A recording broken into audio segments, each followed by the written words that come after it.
First வந்துட்டு pregnancy ஆன உடனே வந்துட்டு என்ன ஃபர்ஸ்ட் ஃபியூ மந்த்ஸ் நோட் பண்ணுவாங்க அப்படின்னா ஸ்கின் சேஞ்சஸ், பிக்மெண்டேஷன். அப்படின்னா கலர் வந்து கொஞ்சம் டார்க்கன் ஆகும். எங்க எல்லாமே வந்து கொஞ்சம் டார்க்கன் ஆகும்னா கழுத்து சுத்தி, இங்க கொஞ்சம் அந்த சீக்ஸ் கிட்ட அண்ட் அந்த அப்டமென்னா வயிற்றுல அந்த நடு பகுதியில் ஒரு லைன் மாதிரி வரும்.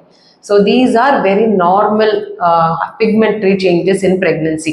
நெக்ஸ்ட் என்ன வரும்னா உங்க 4-5 மாசம் கழிச்சு வெயிட் வந்து கூட கூட கொஞ்சம் வந்துட்டு ஸ்ட்ரெச் மார்க்ஸ், அப்படின்னா அடி வயிற்றுலையும் கொஞ்சம் இடுப்புலையும் அண்ட் பிரெஸ்ட் பக்கத்துல எல்லாமே வந்து கொஞ்சம் அந்த எலாஸ்டிக் அந்த ஃபைபர்ஸ் டேமேஜ் ஆகுறதுனால கொஞ்சம் அங்க வந்து சேஞ்சஸ் வரும். ஸோ இதெல்லாமே நார்மல். அப்நார்மல்னா என்ன அப்படின்னா கொஞ்சம் நிறைய பேருக்கு வந்துட்டு ஸ்கின் வந்து இச்சியா இருக்கும், அப்படின்னா அரிப்பு வரும்னு சொல்லுவாங்க உடம்பு ஃபுல்லா. ஸோ இந்த மாதிரி வந்து அரிப்பு இருந்தாலே you have to consult your nearby gynaecologist consult பண்ணிட்டு கட்டாயமா ஒரு ட்ரீட்மெண்ட் எடுக்கணும் அதுக்கு.